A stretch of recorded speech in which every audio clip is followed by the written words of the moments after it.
Sir বন্ধুরা, আজকে আমি আলু পোস্ত বানাতে নিয়েছি। পোস্ত নিয়ে বেটে নিলাম, দিলাম। এই কড়াই গরম হয়ে গেছে, এবার তেল দিয়ে দিচ্ছি। দিলাম, এবার তেলটা গরম হয়ে গেছে, এবার দিলাম কালো জিরে।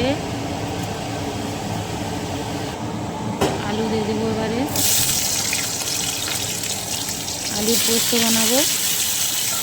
আলু দিয়ে দিয়েছি, আলুটা এবার একটু নাড়াচাড়া করে ভেজে ভেজে নেব। দেবো হলদি, নুন দিলাম, কাঁচা লঙ্কা দিয়েছি, দিয়ে আলুটাকে ভেজে ঢাকা দিয়েছি। অর্ধেক প্রায় সেদ্ধ হয়ে গেছে, নাড়াচাড়া করে বেটে রাখা পোস্তটা দিয়ে দিলাম। নেড়ে চেড়ে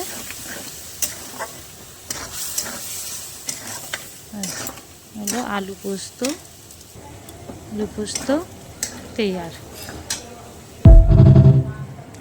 কেমন লাগলে